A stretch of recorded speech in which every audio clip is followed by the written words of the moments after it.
Sama dengan gini, maaf ya, semua yang datang ke sini tujuannya untuk belajar. Jadi kalau Anda datang ke sini tidak belajar, seakan-akan Anda nggak serius datang ke sini. Keluar dari tujuan Anda. Bapak Ibu sekalian yang belajar, silahkan masuk. Yang tidak belajar, silahkan tunggu di luar. Mustahil ada orang tiba-tiba kemudian masuk ke dalam dan dia belajar. Nah sekarang lihat kalimatnya. Saya tidak ciptakan manusia, kata Allah, kecuali tujuannya untuk ibadah. Allahu Rabbi wal Islam dini wa Muhammadan Rasulullah wa yaqini. Satu, Al-Quran memperkenalkan pada kita semua bahwa saat manusia itu diciptakan, setidaknya diperkenalkan oleh Al-Quran untuk membawa dua misi kehidupan. Jadi kita itu sejak mulai hidup, bahkan ayahanda kita yang pertama kali diturunkan ke bumi, bahkan sejak mulai diciptakan dan diperkenalkan pada malaikat dan jin yang lebih dulu diciptakan oleh Allah, maka diperkenalkanlah dua fungsi kehidupannya. Apa itu? Satu, Quran surah ke-51 Adz-Dzariyat ayat ke-56. Perhatikan kalimatnya. Wa ma khalaqtul jinna wal insa illa liya'budun. Ini fungsi yang pertama. Wa ma makna nafi. Ingat maknya nafi. Kalau nafi itu meniadakan segala hal yang mesti ditepikan. Tiadakan. Tidak diakui. Ingat ya, kalimatnya tidak diakui. Wa ma khalaqtul jinna wal ins. Tidaklah aku ciptakan jin dan manusia. Jin biarkan dengan alamnya. Kita sekarang bahas tentang manusia saja. Illa liya'budun. Illanya isbat. Kecuali, lihat cara menerjemahkannya. Tujuan dari penciptaan itu, supaya mereka menjadikan aktivitasnya sebagai ibadah kepadaku. Perhatikan cara menerjemahkannya. Illa kecuali li. Li-nya lil ghayah. Karena li dibagi dua bagian umumnya dalam bahasa Al-Quran. Satu, lil mulkiyah, untuk kepemilikan. Jadi kalau untuk manusia milkiyah, untuk Allah mulkiyah. Makanya ada surah Al-Mulk, bukan Al-Milk. Ingat ya, karena bagi Allah, mulk itu yang paling tinggi. Milkun bisa dimiliki manusia, tapi mulkun hanya pada Allah subhanahu wa ta'ala. Sekarang perhatikan, ada lam yang harakatnya i, fungsinya menunjuk pada kepemilikan. Walillahi ma fis samawati wa ma fil ar. Lillah. Punya Allah semua yang ada di langit dan di bumi. Punya antum sebagian yang ada di bumi. Lihat, peci itu punya siapa? Punya saya. Tapi Anda nggak bisa memiliki yang dipunya Allah. Siapa yang punya langit? Boleh angkat tangan. Halo? Tidak ada. Siapa yang punya bumi? Tidak ada. Jadi kepemilikan kita dengan Allah beda. Karena itu ketika Allah perkenalkan kepemilikan Allah, Allah nggak akan kenalkan yang remeh-temeh. Allah kenalkan yang tinggi-tinggi supaya kita merasa bahwa ada beda antara kita dengan Khalik. Dan tidak ada manusia yang mengaku sebagai Tuhan. Sehingga ketika Fir'aun mengatakan dirinya Tuhan, ana rabbukumul a'la, Allah berikan pelajaran yang abadi sifatnya. Paham? Baik, sekarang kita kembali. Lam itu disebut dengan mulkiyah, kepemilikan. Maksud kami begini, kalau teman-teman baca Al-Quran, Anda bisa memahami dengan baik seperti apa Anda membaca dan memahaminya. Yang kedua disebut dengan ghayah. Ghayatun, li yang menunjuk pada tujuan. Fungsinya apa? Ana ji'tu huna litta'lim. Saya datang ke sini untuk mengajar. Antum ji'tum huna litta'illum. Sedangkan Anda datang ke sini untuk belajar. Ingat teman-teman ya, ta'lim itu mengajar. Ta'allum itu belajar. Jadi kalau Anda katakan, saya mau ta'lim dulu ya, artinya Anda mau mengajar. Saya pulang. Enggak ada ya? Di ta'lim itu mengajar. Orangnya disebut mu'allim. Ya. Ta'allum itu belajar. Orangnya disebut muta'allim. Gaya boleh, tapi benar harus. Baik ya. Kemana? Ta'lim dulu nih. Masya Allah. Ngajar. Sini ya. Li-nya itu ghayah. Menunjuk pada tujuan. Baik. Lihat baik-baik kalimatnya. Awas. Kadang-kadang ini jadi tegas untuk kita maknanya. Kata Allah, saya nggak ciptakan manusia. Tujuan penciptaannya kecuali untuk ibadah. Jadi kalau Anda ada yang kemudian jadi manusia dan Anda tidak ibadah, berarti Anda sedang keluar dari tujuan penciptaan hidup. Kalau bahasa tegasnya, seakan-akan Anda nggak dianggap hidup oleh Allah. Karena tujuan hidup itu untuk ibadah. Sama dengan gini, maaf ya, semua yang datang ke sini tujuannya untuk belajar. Jadi kalau Anda datang ke sini tidak belajar, seakan-akan Anda nggak serius datang ke sini. Keluar dari tujuan Anda. Bapak Ibu sekalian yang belajar, silahkan masuk. Yang tidak belajar, silahkan tunggu di luar. Mustahil ada orang tiba-tiba kemudian masuk ke dalam dan dia belajar. Nah sekarang lihat kalimatnya. Saya tidak ciptakan manusia, kata Allah, kecuali tujuannya untuk ibadah. Artinya kalau ada manusia yang tidak ingin ibadah dalam hidupnya, maka maaf, dia sedang keluar dari esensi kemanusiaannya. Satu, apa tujuan hidup kita? Ibadah. Satu, ibadah. Wujud ibadah, saya agak cepat dan singkat ya, supaya kita mengembalikan pada yang mudah. Wujud ibadah itu adalah amal saleh. Ingat itu. Wujud ibadah disebut dengan amal saleh. Lihat Quran surah 103. Tadi saya bacakan. Wal 'asr innal insana lafi khusr. Lihat kalimatnya insan. Menunjuk pada setiap personal. Dan menggunakan alif lam. Alif lamnya istighraq. Menunjuk pada semua. Seakan-akan ingin menunjukkan bahwa fungsi kita ini nggak bisa diwakilkan pada orang lain. Jelas ya? Aduh, kalau urusan ibadah, saya nitip aja deh. Ntar saya ikut. Nggak bisa. Karena kalimatnya menggunakan insan, menunjuk pada personal, kemudian menggunakan alif lam, seluruhnya tanpa kecuali. Kalau nas itu umum, tapi insan menunjuk pada setiap kita. Lihat kalimatnya. Innal insana lafi khusr illa alladhina amanu wa amilus salihat. Wujud ibadah disebut dengan amal saleh. Jamaknya amilus salihat. Kita terjemahkan amal saleh. Kita turunkan pertama fungsi hidup. Fungsi hidup yang pertama adalah supaya orang bisa beribadah atau mengerjakan amal saleh. Kalau kita tutup yang persamaannya, setiap orang hidup, maka tujuan hidupnya yang pertama untuk beramal saleh. Paham? Pertanyaannya, sampai dengan malam ini, berapa amal saleh yang pernah antum kerjakan? Jangan-jangan dari sekian kehidupan yang pernah kita titi, lebih banyak amal salahnya dibandingkan dengan amal solehnya. Bahkan nama di KTP tertulis 2 nama, amal soleh. Tapi buatan salah. Jadi kalau sampai saat ini, belum terkumpul kemudian amal soleh yang dianggap layak oleh Allah, maaf, berarti Anda belum masuk dalam esensi penciptaan kemanusiaan. Jelas di sini? Baik, apa wujud amal soleh itu? Yuk kita terjemahkan. Lihat rumusnya baik-baik ya. Setiap ada kalimat amal soleh, itu senantiasa bersanding dengan iman. Jadi kalau Anda ingin mengetahui detail amal soleh, mudah, temukan kalimat iman, di situ pasti ada. Wal 'asr innal insana lafi khusr illa alladhina amanu wa amilus shalihat. Sekarang detailnya apa? Cari kalimat iman, setelahnya amal soleh. Mari kita lihat detailnya. Kalimat iman pertama Quran surah kedua Al-Baqarah ayat 3 misalnya sampai ayat 5-nya. Lihat kalimatnya. Alladzina yu'minuna bil ghaib. Iman. Ada orang-orang yang menyatakan dirinya beriman pada Allah walaupun tak nampak dalam pandangannya. Ghaib. Kemudian dia buktikan imannya dengan mengerjakan amal soleh. Perhatikan kalimatnya. Wa yuqimunas salat. Salat. Wa mimma razaqnahum yunfiqun infaq. Walladzina yu'minuna bima unzila ilaik. Interaksi dengan Al-Quran. Baik membaca, memahami, menghafalkan dan sebagainya. Mentadaburi, mentafakuri dan seterusnya. Walladzina yu'minuna bima unzila ilaik wa ma unzila min qablik wa bil akhirati hum yuqinun. Baik, dan mengerjakan semuanya dengan yakin. Ini baru contoh.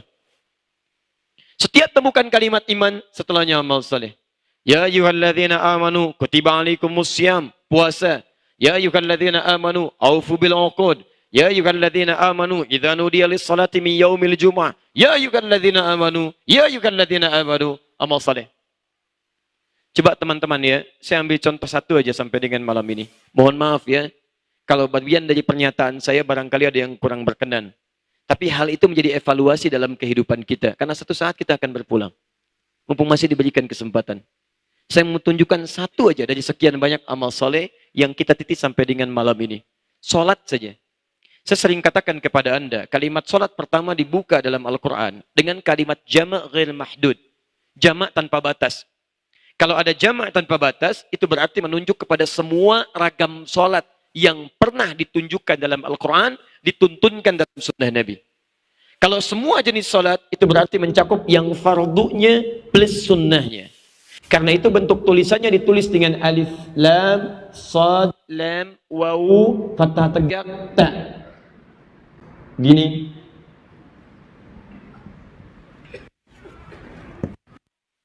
Ya, mencakup yang fardu dan sunnah. Ini baru solat, yang lainnya.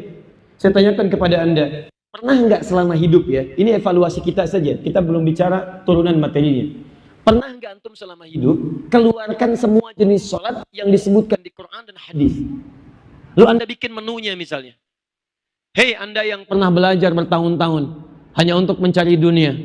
TK sekian tahun, SD 6 tahun, SMP 3 tahun, SMA 3 tahun, S1 4 tahun, S2 2 tahun, S3 2 tahun. Berapa tahun Anda kumpulkan untuk mengejar dunia? Berangkat gelap, pulang gelap, ada yang ikut seminar, ada yang ikut stadium general, macam-macam Anda kumpulkan. Pertanyaan saya, dari sekian menu dunia yang pernah Anda rinci, sampai Anda tegaskan, mau kuliah sekian SKS, ini materinya, Anda pelajari, saya tanya pada antum, kurikulum kehidupan Anda pernah nggak Anda keluarkan? Berapa SKS Anda pernah tunaikan pelajaran sholat itu? Berapa SKS Anda pernah kumpulkan materi sholat itu? Satu aja yang paling sederhana. Pernah nggak Anda keluarkan? Ini sholat fardu saya subuh sampai dengan isya. Itu wajar. Yang jadi pertanyaan, di luar itu pernah nggak? Ragam sholat saja jangan-jangan kita nggak pernah kenal. Tahajud, qiyamul lail, rawatib yang 12 rakaat, syuruk itu, duha itu, sholat wudhu itu. Semua jenis sholat sunnah pernah kita keluarkan. Itu baru sholat. Jadi kalau ada anak kecil usia 5 tahun, usia 6 tahun, sudah mengerjakan sholat sunnah, Anda diberikan 50 tahun, 60 tahun, baru kenal sholat fardu, Anda butuh berapa tahun lagi untuk meningkatkan amal soleh? Saya mau tunjukkan pada antum sekalian. 2 hari lalu, ya saat kami melepas dari siswa kami yang akan ke Sudan, saya melihat fenomena luar biasa. Dari anak-anak kecil yang belajar di kelas informal, kelas malam. Teman-teman, terkumpul hampir 100 orang anak. Datang dari berbagai daerah yang berbeda. Usia mereka variatif. Tapi rata-rata di kisaran 4, 5, 6 tahun. 4, 5, 6, 7. Tahukah Anda? Pelajaran malam dimulai ba'da maghrib. Kalau maghribnya saja, ya wilayah Bekasi misal, jatuh di 17.50. Tahukah Anda bahwa 17.30 mereka sudah mulai berada di masjid. Jadi sebelum azan, sudah ada di masjid. Salat berjamaah, menata saf sendiri. Kemudian selesai maghrib, mereka menghafal Quran. Ba'da maghrib, menghafal Quran, mereka salat isya berjamaah.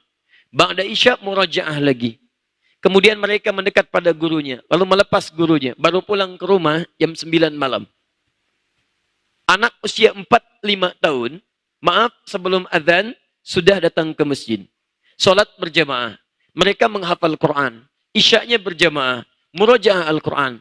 Jadi kalau Anda diberikan 40 tahun, 50 tahun, mohon izin, sampai malam ini pun sudah puluhan tahun diberikan, bahkan sudah qomat belum tergerak ke masjid juga, Anda butuh berapa tahun lagi untuk mengalahkan anak-anak usia 4-5 tahun?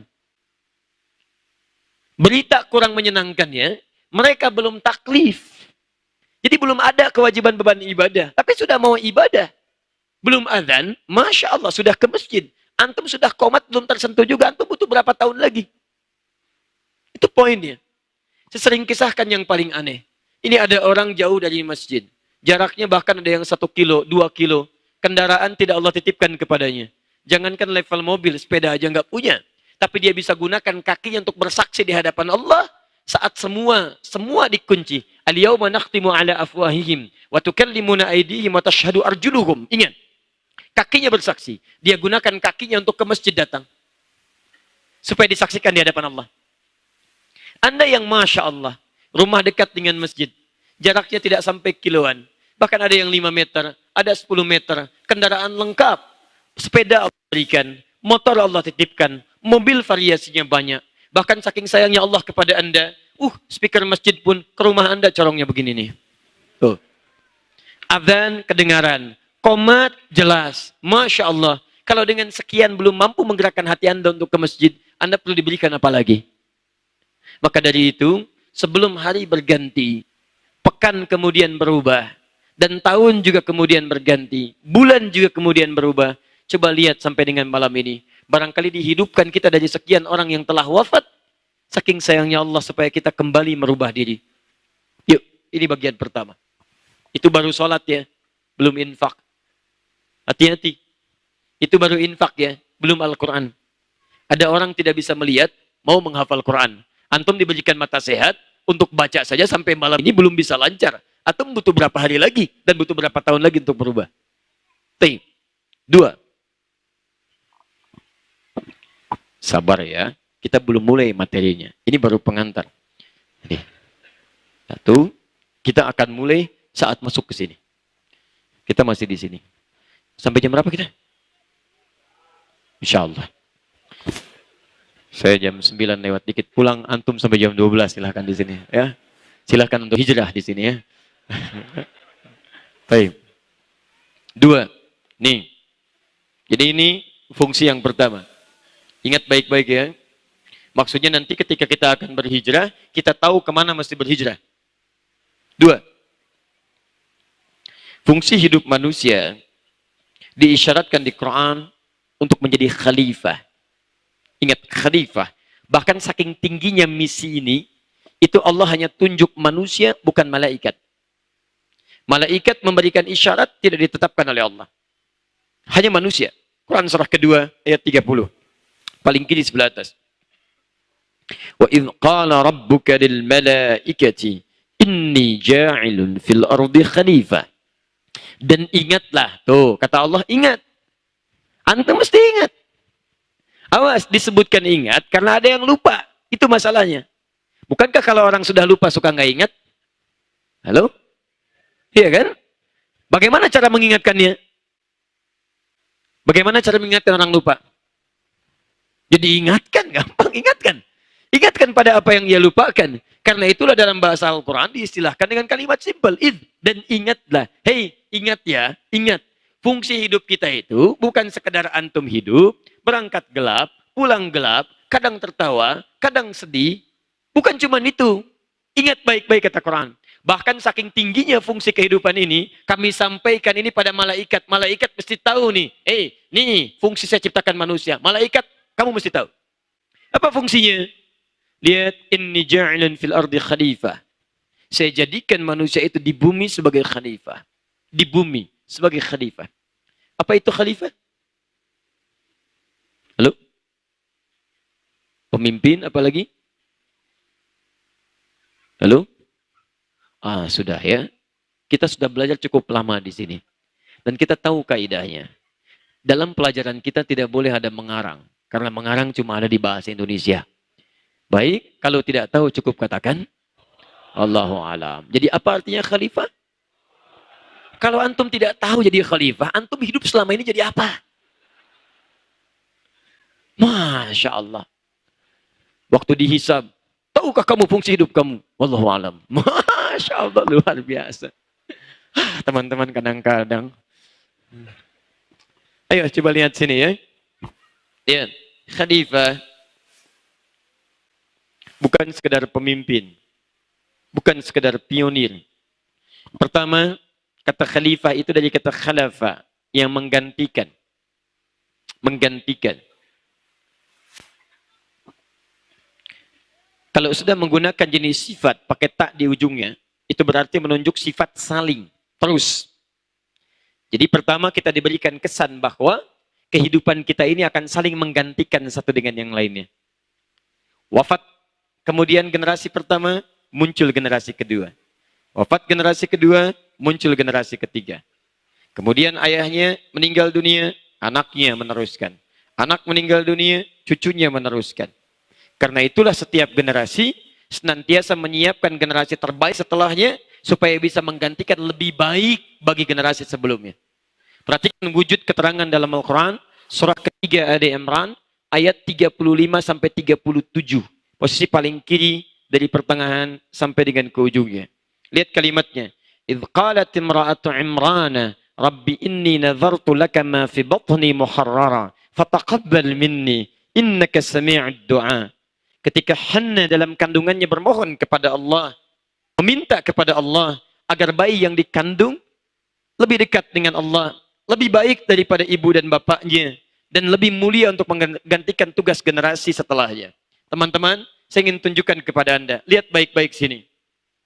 Imran menikah dengan istrinya Hannah. Punya anak namanya siapa? Tuh kan? Siapa nama anaknya? Bukan Allah alam. Maryam. Maryam. Saya belum pernah dengar ada Imran punya anak Allah alam. Kan ada di ayat 36-nya. Wa inni sammaituha Maryam. Bukan inni sammaituha Allah alam. Lihat sini. Maryam. Maryam punya anak namanya siapa? Isa alaihissalam. Lihat baik-baik. Imran nikah dengan Hannah. Hannah punya anak namanya Maryam. Maryam punya anak namanya Isa. Saya agak cepat saja. Saya tidak akan uraikan detail. Lihat baik-baik sini. Generasi saling menggantikan. Tapi isyarat Quran, generasi yang menggantikan itu mesti lebih baik daripada generasi sebelumnya. Perhatikan. Imran, Hannah. Punya anak namanya Maryam. Maryam lebih baik daripada ibu dan bapaknya. Perhatikan. Lebih baik daripada ibu dan bapaknya. Maryam lebih baik daripada ibunya Hannah. Hannah tidak disebutkan namanya di Quran. Cuman isyaratnya Imran atau Imran. Maryam disebutkan namanya di Quran. Bahkan jadi surah ke-19. Surah Maryam. Imran disebutkan keluarganya. Ali Imran, Maryamnya personal. Ini menunjukkan Maryam lebih baik dibandingkan kedua orang tuanya.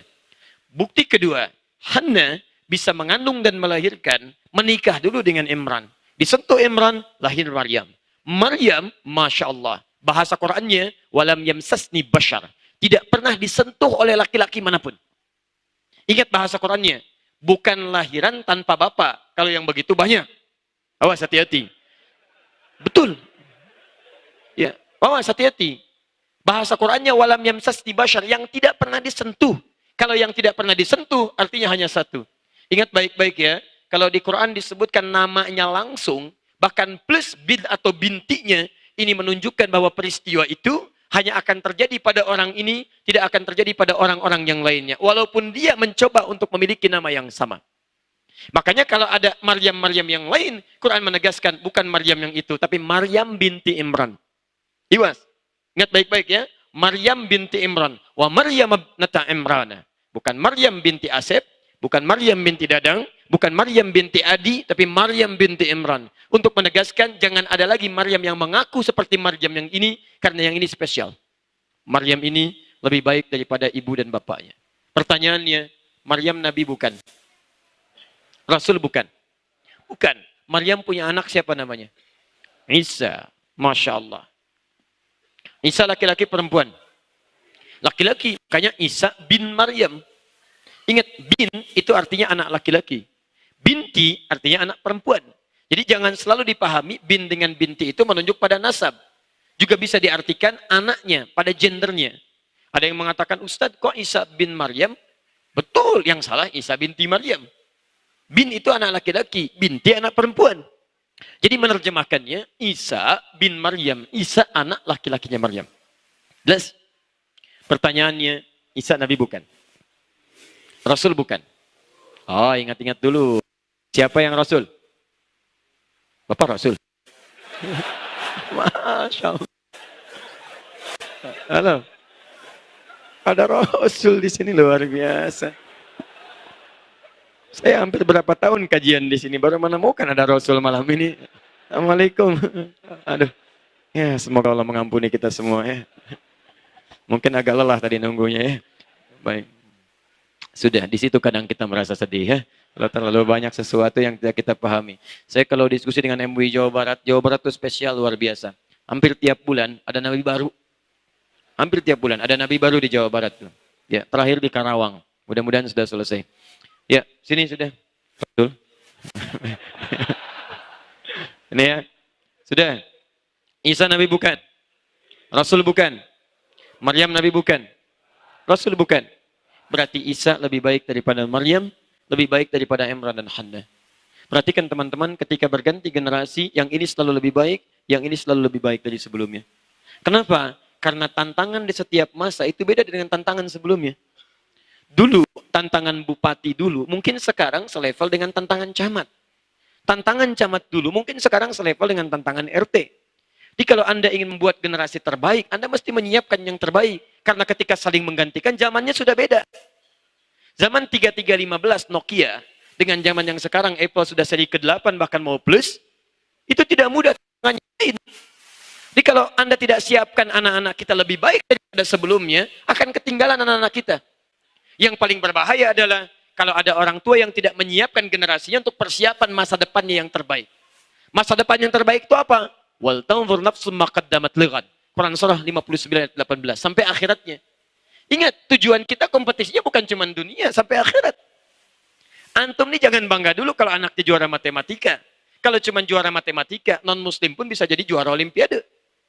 Yang jadi persoalan, maaf, saat di akhirat nanti, antum banggakan status dunia, banyak sudah orang tua membanggakan status akhiratnya. Hampir banyak sekarang anak-anak yang disiapkan orang tuanya untuk menjadi juara Al-Quran. Di mana antum? Ini poinnya. Nah sekarang, lihat baik-baik, lihat baik-baik. Fungsi yang kedua manusia disebut dengan khalifah, mengisyaratkan akan saling menggantikan, tapi pada hal apa dia menggantikannya. Quran surah 21 ayat 105. Belum selesai. Walaqad katabna fi az-zabur min ba'di adh-dhikri anna al-arda yarithuha ibadiyas salihun. Lihat baik-baik. Inni ja'ilun fil ardi annal arda. Pertama, saya jadikan manusia itu di bumi sebagai khalifah. Di bumi. Tugas khalifah saling menggantikan. Dalam hal apa menggantikannya? Ternyata bukan cuma urusan masalah dunia. Tapi Masya Allah. Annal arda yarithuha ibadiyas salihun. Di bumi ini, kami tugaskan untuk saling mewarisi manusia itu pada hal-hal kebaikan. Di khalifah itu maksudnya punya misi yang menampilkan nilai-nilai kebaikan di bumi. Jadi kita ini diturunkan ke bumi untuk banyak beraktivitas kebaikan. Ini poinnya. Misi pertama untuk ibadah, misi kedua untuk memperbanyak kebaikan. Berbuat baik. Berbahagialah teman-teman bahwa kita ini diciptakan jadi orang baik. Bahkan di antara kebaikan itu disebut dengan ins. Ins 18 kali disebutkan di Quran. Ins itu asalnya makhluk baik. Dari kata al-unsu, al-anasu. Satu, makhluk yang tampak, kelihatan. Makanya langsung disandingkan dengan jin sebagai lawan. Jin tersembunyi, setiap ada kalimat di bahasa Arab dibuka dengan huruf jim dengan nun, artinya tersembunyi, tidak tampak. Jin, kenapa disebut jin? Karena tersembunyi. Jannah, surga, kenapa disebut jannah? Jim dengan nun, karena belum nampak dalam pandangan kita sekarang. Janin, dalam perut perempuan. Kenapa disebut janin? Karena tidak nampak dalam pandangan kita. Coba kalau janinnya kelihatan.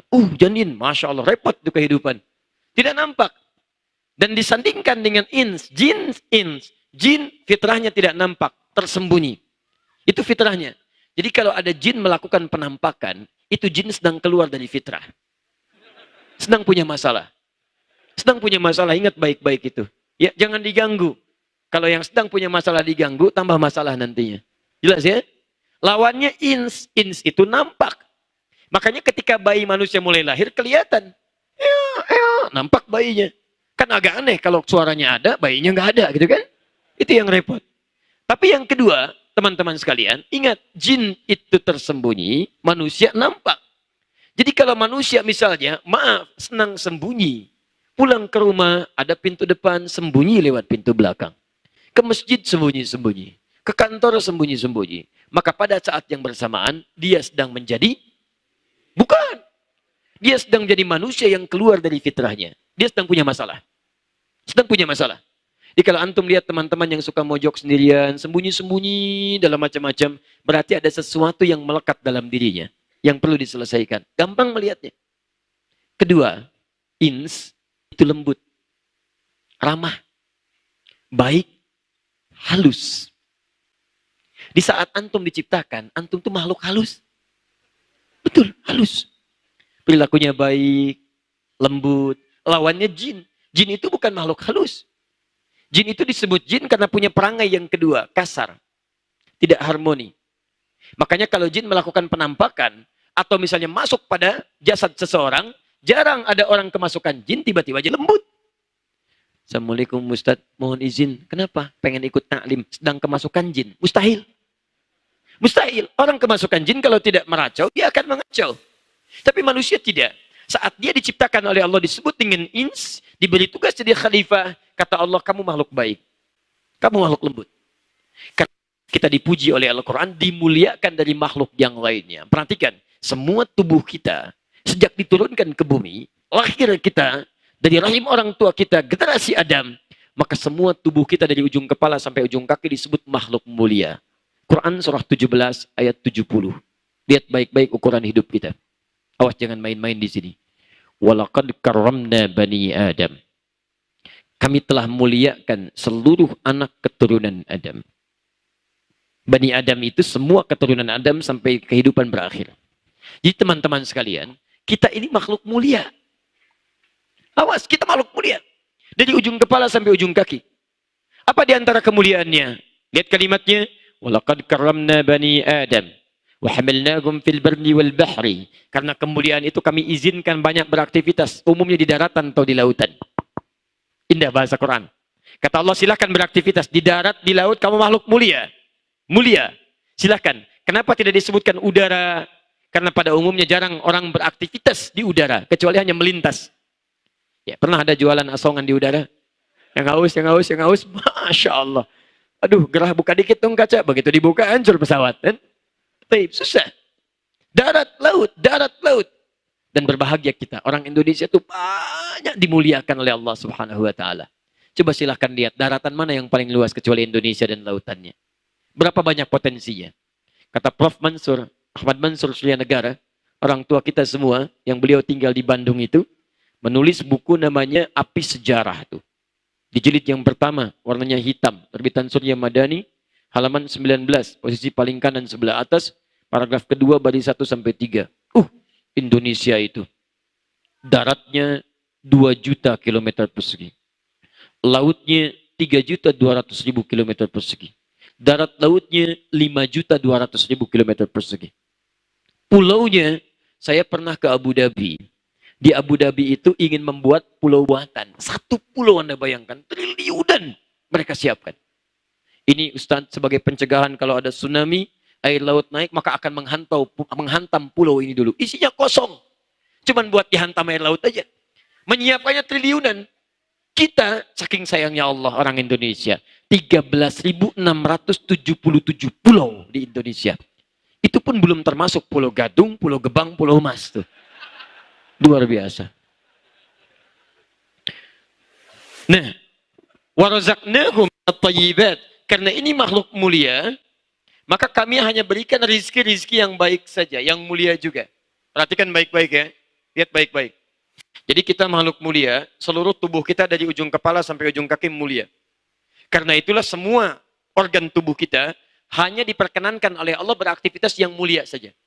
Mulai dari pikiran. Kita tidak boleh berpikir yang buruk-buruk. Inna ba'dadhanni itsm. Awas, kata Quran, sebagian dari prasangka kita itu akan jadi buruk, bahkan dosa.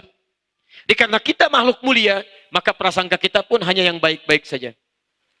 Mau melihat, maaf, mata. Saya sering katakan, karena kita makhluk mulia, maka mata kita dijaga oleh Allah untuk tidak melihat yang tidak mulia. Laki, Quran surah 24 ayat 30. Perempuan ayat 31. Kullil mu'minina yaghuddu min absarihim.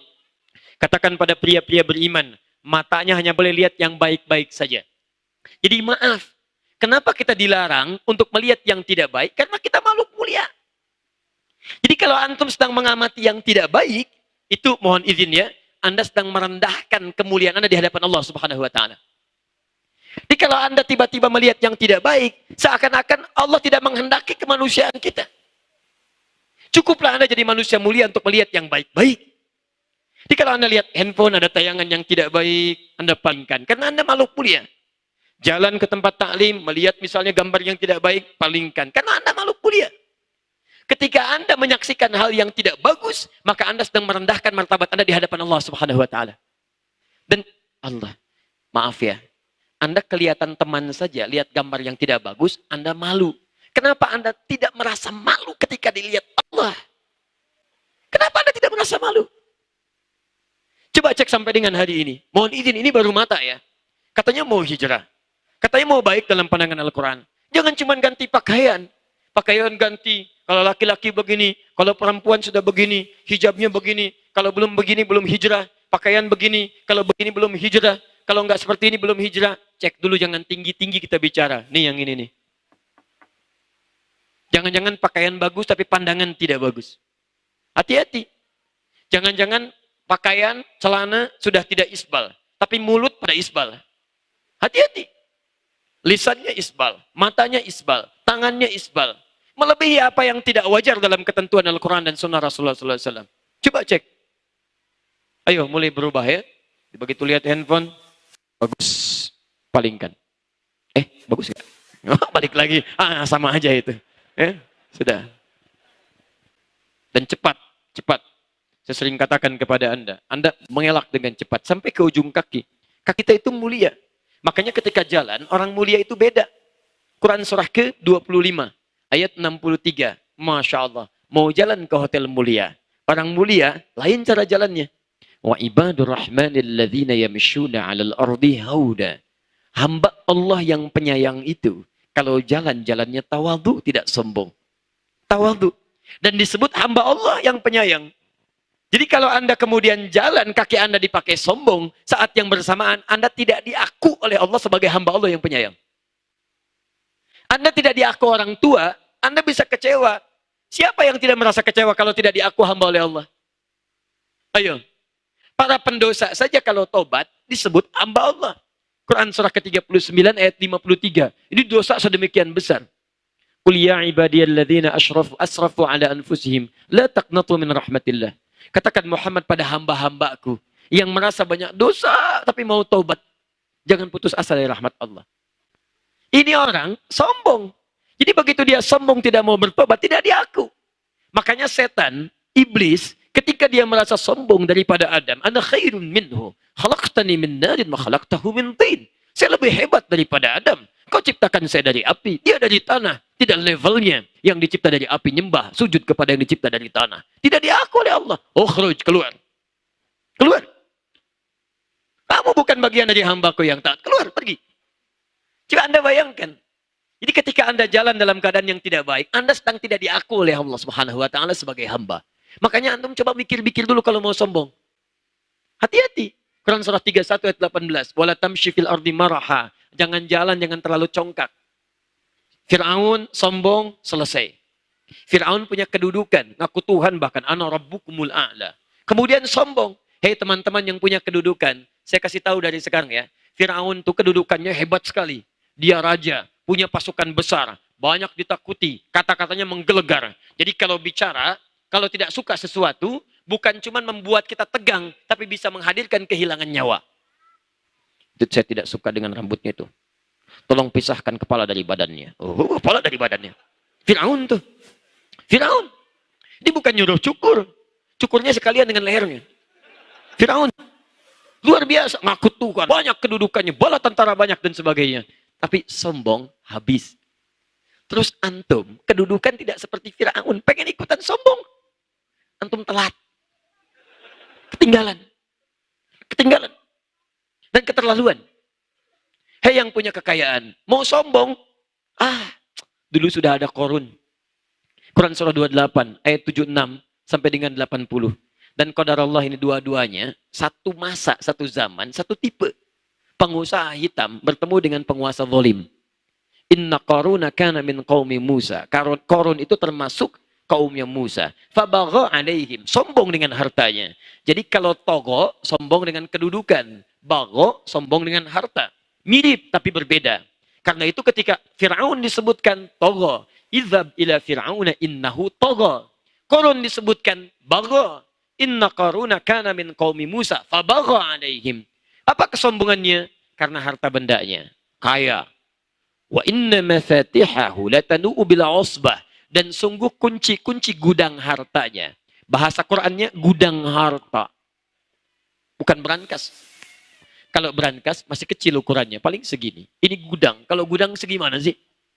Kunci gudang hartanya saja tidak sanggup dipikul oleh bodyguard yang mengiringinya kemanapun dia jalan. Jadi ciri khas Korun itu kalau jalan, di belakangnya bodyguard cuman ngangkat kunci gudang hartanya saja. Masya Allah, saya tuh. Tuh lihat belakang. Lihat, mau ngambil, ambil aja. Ini aja ngangkat kuncinya susah, situ mau ngambil. Masya Allah. Korun, tapi hancur. Fakhasafna, kami tenggelamkan seluruhnya. Antum sekaya apa sih? Jadi pengen bersaing dengan Korun? Jauh. Korun itu sekarang hartanya masih diburu. Harta karun, harta Korun. Harta antum siapa yang buru?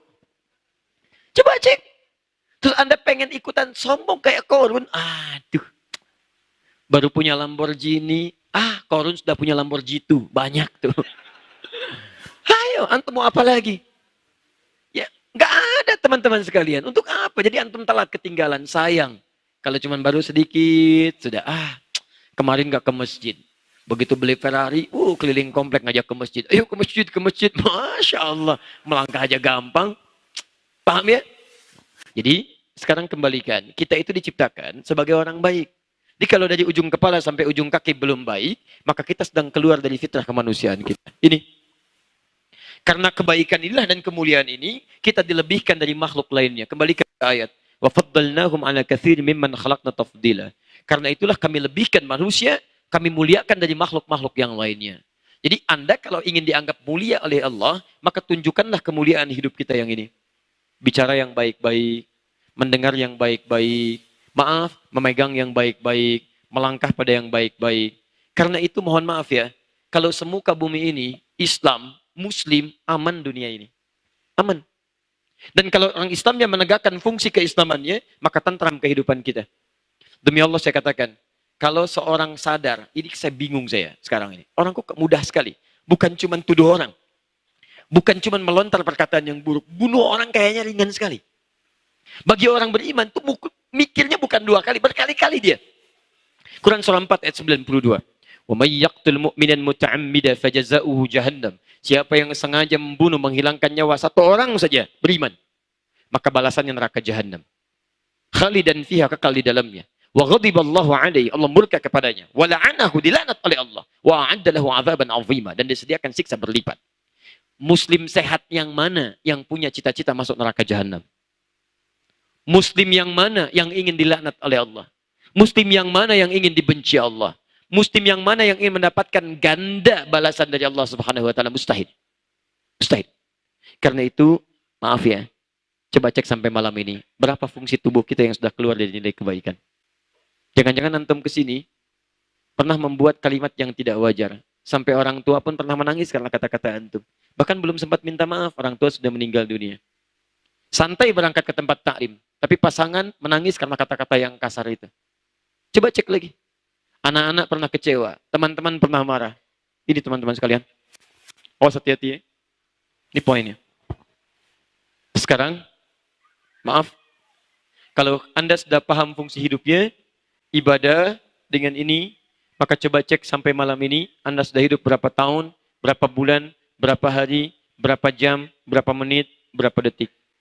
Lalu lihat bekal kita sampai dengan malam ini, dan pertanyakan, layaklah kita untuk meminta surga kepada Allah dengan semua bekal yang telah kita kumpulkan. Orang dulu, begitu disampaikan kalimat ini, banyak yang kemudian menangisi dirinya, dan kemudian berusaha untuk menjadi lebih baik. Sehingga yang tadinya semakin buruk, bahkan disebut dengan jahiliyah, tiba-tiba menjadi manusia paling utama ketika mereka mau berubah. Kenikmatan dunia Allah berikan, akhirat mereka genggam. Bahkan ada di antara mereka yang disebut oleh Nabi SAW lewat lisannya yang mulia, masuk surga tanpa hisab. Karena itulah kita mesti berubah. Nah, kalau Anda ingin berubah, saya mau simpan dulu yang ini. Saya mau masuk kepada yang ini. Teman-teman sekalian, lihat ujung ke sini. Allah tawarkan kepada kita. Kalau masih merasa kita kurang baik, kurang banyak ibadah, maka ada tawaran dari Al-Quran, kalimatnya yang kita kenal dengan kalimat hijrah. Quran surah keempat, ayat 100. Di sini inti bahasan kita. Nanti saya kembalikan ke kolom yang kedua, kolom yang ketiga. Pelan-pelan ya. Sudah? Baik. Boleh saya hapus dulu kolom pertama? Boleh. Antum kan tinggal boleh saya, kan saya yang hapus ya. Baik. Alhamdulillah ya. Bismillah. Ayo berhijrah ya. Kalau belum bisa mencatat ya menghapus. Baik. Bismillah. Tapi untuk sementara nggak apa-apa. Kan belum dibahas hijrahnya ya. Seperti biasa. Saya datang, saya terangkan. Saya tulis, saya hapus. Baik. Nanti kalau mau hijrah, penghapusnya di sini ya. Baik. Teman-teman, apa itu hijrah? Halo? Antum di gimana? Ditanya anaknya Isa, ditanya anaknya Imran, Allahu a'lam. Tanya ini, Allahu a'lam. Tanya siapa yang Rasul? Saya. Masya Allah. Ditanya hijrah, nggak dijawab. Apa itu hijrah? Baik, lihat baik-baik. Hijrah, akar katanya dari kata kerja hajara yuhajiru muhajaratan. Tolong fokus baik-baik ya, karena saya tidak akan mengulang. Setiap detik itu amat bermanfaat karena kita menuju kepada situasi malam. Ya, lihat sini. Hijrah, ha, jim, ra, ta. Ini bentuk sifat keterangannya. Ada dua kata kerja dari kalimat ini. Pertama, tanpa alif, hajara. Yahjuru, hasilnya disebut dengan hijrah. Yang kedua, hajara. Ada alifnya. Hasilnya disebut dengan muhajarah. Orangnya muhajirin. Kalau ini orangnya hajir. Kalau ini muhajir. Jamanya muhajirin. Paham? Hijrah. Ini kata dasarnya hajara. Yang ini pakai alif. Hajara. Sekarang perhatikan. Baik yang ini ataupun yang ini memiliki kesamaan makna, yaitu berpindah pada keadaan yang lebih baik. Saya ulang, berpindah pada keadaan yang lebih baik menurut Allah Subhanahu wa taala. Berpindah pada keadaan yang lebih baik menurut Allah Subhanahu wa taala. Jadi bukan pindah biasa. Kalau cuman pindah biasa, baik menurut kita, belum baik menurut Allah, itu orang Arab menyebutnya dengan intiqal, pindah. Ana antaqil min Cimahi ila Cicahem. Baik. Ya, saya pindah dari Cimahi ke Cicahem. Tapi perpindahan saya belum tentu juga mendekatkan saya dengan Allah. Keadaan masih begitu-begitu saja. Itu disebut intiqal. Orangnya muntaqil. Tapi kalau Anda pindah pada keadaan, kalau saya sebut keadaan, tidak harus pindah tempat. Anda tetangga masjid, dekat dengan masjid. Anda muslim, tapi Anda nggak pernah mau ke masjid misalnya. Tiba-tiba ada sentuhan hati pada diri Anda, memutuskan untuk mulai berangkat ke masjid. Maka saat Anda mulai ke masjid, sekalipun Anda tidak pindah rumah, itu Anda sedang berhijrah kepada Allah Subhanahu wa taala. Jadi jangan selalu diartikan hijrah itu pindah tempat, belum tentu. Paham ya? Kecuali kalau di tempat Anda menetap, sulit situasinya untuk berubah lebih baik karena Allah. Mau sholat susah, mau baca Al-Quran diintimidasi, kadang-kadang diinterogasi, tidak sedikit yang dieksekusi, berat keadaannya. Seperti saat keadaan Nabi di awal periode Mekah. Maka berhijrah ke tempat yang lebih baik untuk mendekat kepada Allah. Paham? Baik. Misal, antum bekerja nih, gajinya misalnya 1 juta. Kemudian pindah tempat kerja, naik nggak tanggung-tanggung, gajinya langsung 100 juta. Hijrah bukan? Belum tentu, jangan langsung hijrah aja. Lihat apakah peningkatan kuantitas atau nominal dari gaji itu membuat antum dekat dengan Allah atau tidak. Kalau antum pindah kemudian ke tempat kerja, ternyata semakin jauh dari Allah, itu belum hijrah namanya. Ayo coba pilih ya. Anda kerja, gaji 1 juta, tapi sholatnya nikmat luar biasa.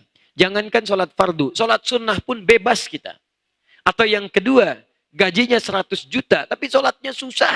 Jangankan yang sunnah, fardu pun sulit ditunaikan. Gaji 1 juta gampang sholat, 100 juta susah sholat. Silahkan pilih, 1 atau 2, tidak ada pilihan ketiga, dan tidak usah nawar, jangan maksa. 1 atau 2? Tidak mudah. Sekarang bilang 1, begitu keluar 2 kayaknya enak ya. Pokoknya cobain dulu, hijrahnya nanti. Tidak mudah. Jelas ya? Baik, nanti kita bahas ketidakmudahannya. Poinnya, antum paham dulu bahwa hijrah itu baik karena Allah Subhanahu wa taala. Jadi bukan karena teman ganti pakaian, antum ganti pakaian. Teman ikut pengajian, antum ikut pengajian. Teman kata-katanya berubah, antum kata-katanya berubah. Jadi kalau kemarin saudara, sekarang jadi akhi, itu hijrah. Kemarin terima kasih, sekarang jazakallah, itu hijrah. Belum tentu juga, artinya sama-sama aja itu. Saudaraku, akhi. Saudariku, ukhti. Jadi bukan berarti antum hijrah, saudaraku dipanggil jadi akhi. Saudariku dipanggil jadi ukhti. Tidak. Kalau dengan panggilan akhi dan ukhti tidak membuat Anda mendekat kepada Allah, salah juga. Ukhti kemana? Itu ada acaranya bagus. Apa? Itu loh artis yang kemarin beritanya bagus. Manggilnya ukhti, tapi kesenangan gosip. Itu bukan hijrah. Saya tidak Ustadz, alhamdulillah, tidak seperti ukhti yang itu tuh. Sama aja. Paham ya? Ya. Silahkan. Yang baik-baik baca. Silahkan lihat. Saya juga senang baca. Saya baca macam-macam dan sebagainya. Kadang-kadang untuk menyesuaikan dengan objek dakwah. Ya, kadang yang berita olahraga juga saya baca. Ya. Kemarin Liverpool kalah 5-0 gitu kan sama Manchester City. Si Mane di kartu merah ya. Baik, saya tahu itu 37. Apalagi? Ayo coba tanyakan silakan. MU masih di peringkat pertama tapi poinnya 10 karena kemarin 2-2 sama Stoke. Lukaku ngegolin juga sih, cuman tetap seri. Ya, kedua Manchester City. Juventus kalah 3-0 kemarin ya sama Barcelona di Liga Champions. Apalagi Arsenal baru menang walaupun sebelumnya digilas juga sama Liverpool 4-0. Saya tahu itu. Apalagi Persib didenda 50 juta. Ayo, kalau boleh saya pengen ikutan nyumbang, nggak apa-apa ya. Ya, ayo kita berikan apresiasi. Apalagi, ya. Tapi kalau yang tidak baik, nggak usah dibaca ya. Saya juga nggak tahu kalau Ladia Cynthia Bella nikah dengan Engku Amron, terus Raisa dengan Asia. Saya nggak tahu itu. Yang lain saya tahu. Udah sini. Kalau yang lain saya tahu. Raisa sama Hamis Daud saya nggak tahu tuh. Ya, ini, udah. Sudah sini ya. Paham? Nah, saya kembalikan. Lihat sini. Kita kembali ke kata kerja. Saya mau Anda paham betul ya. Saya tidak senang Anda menerima informasi, tapi Anda tidak mengerti maksudnya. Lihat sini. Ini saya kotaki. 1 tanpa alif. Kedua pakai alif. 1 hajara, 2 hajara. Kalau kalimatnya menggunakan yang pertama, hajara.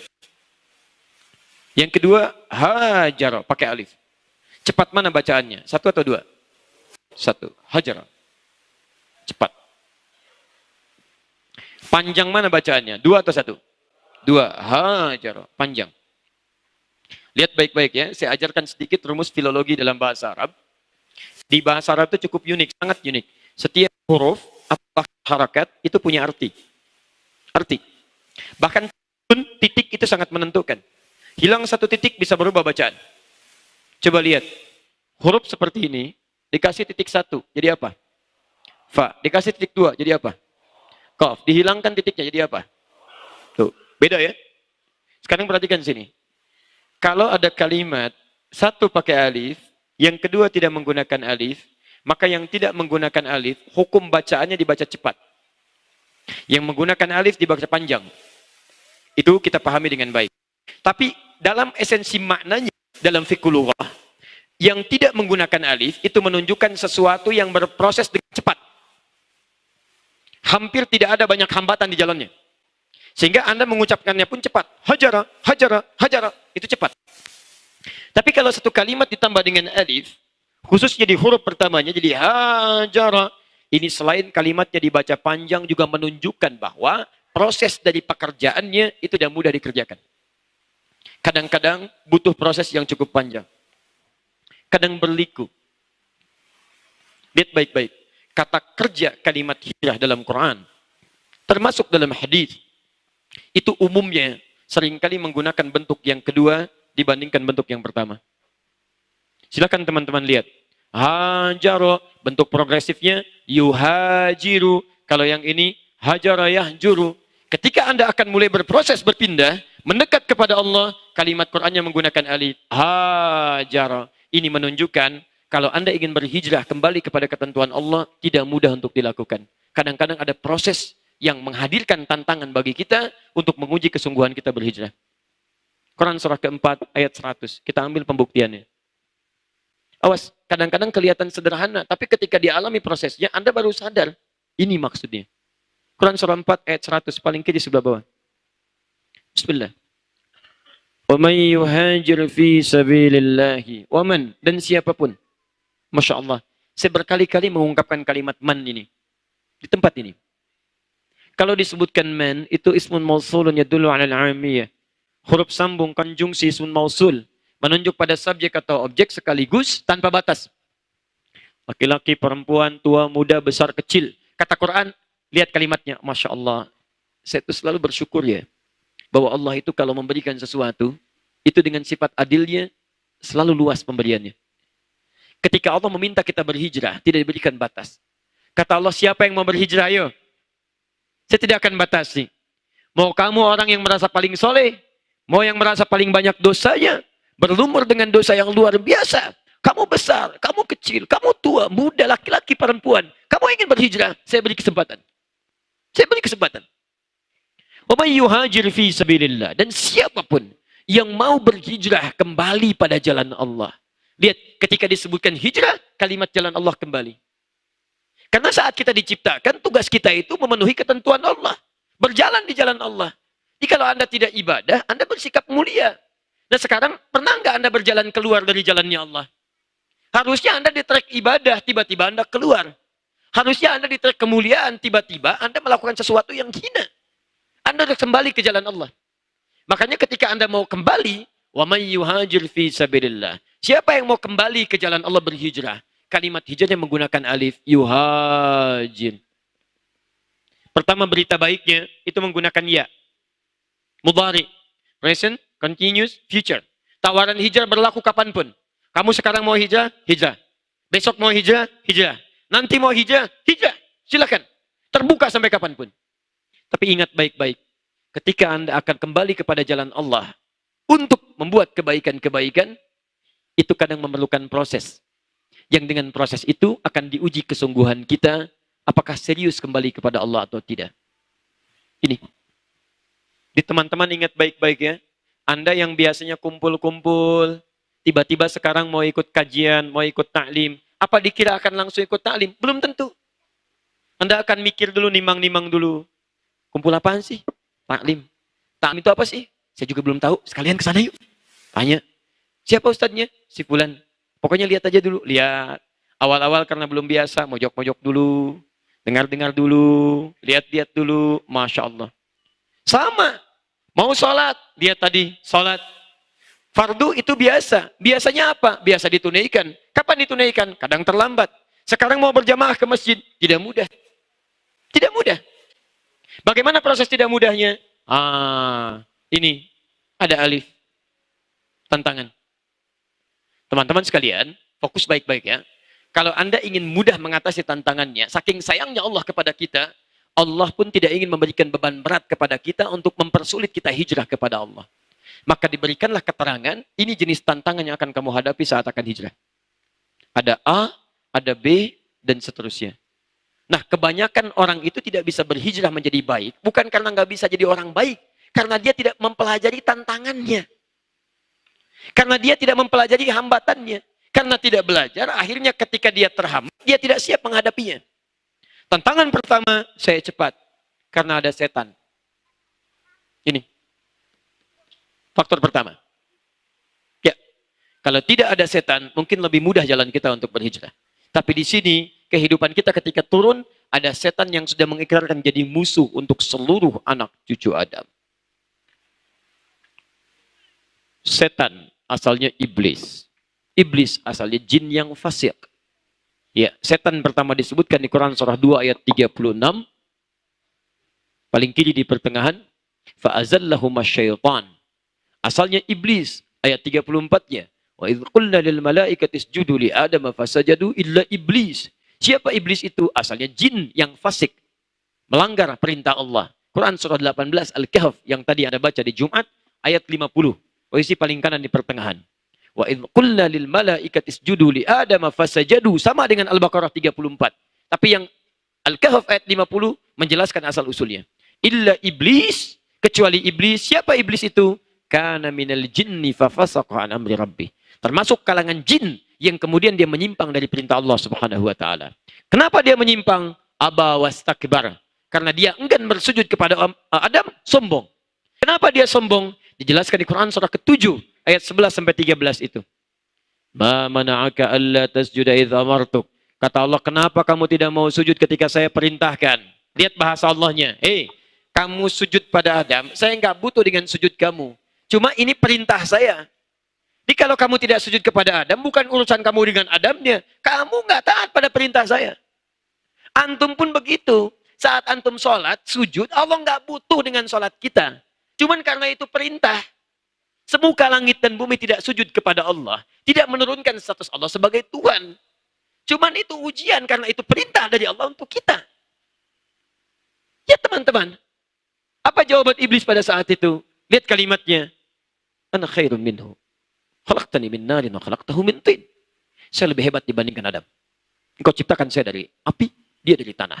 Tidak layak yang diciptakan dari api, harus sujud hormat kepada yang diciptakan dari tanah. Sombong. Saya mau tanya pada antum. Lihat baik-baik ya. Perhatikan baik-baik ini. Kalimat fasak, itu lawannya ta'ah. Menyimpang, lawannya taat. Di ketika disebutkan fasik jin ini, asalnya dia taat. Dan dia tinggalnya di langit.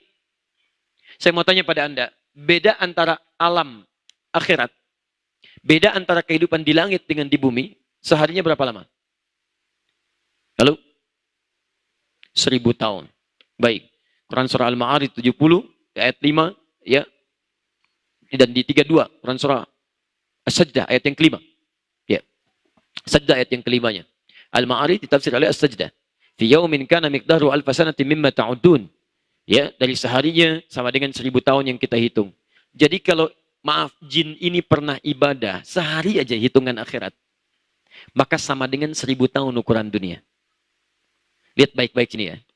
Kalau dia pernah ibadah sehari aja, ukurannya sama dengan 1000 tahun.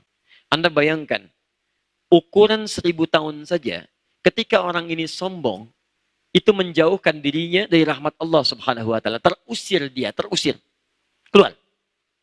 Terus Anda yang tidak hidup 1000 tahun pengen ikutan sombong. Anda sehat. Jadi yang 1000 tahun saja jauh dari Allah, apalagi yang nggak sampai 1000 tahun. Jadi Anda nggak usah coba-coba. Nggak usah coba-coba. Yang paling bahaya adalah, maaf, kesombongan itu menutup pintu hidayah.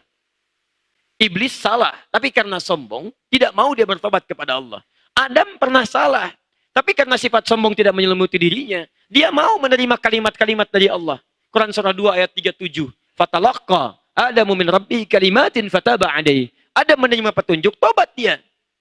Jadi kalau antum mau ikutan sombong, antum telat, iblis sudah duluan. Orang sombong itu susah dikasih tahu, susah. Diajak berubah, susah.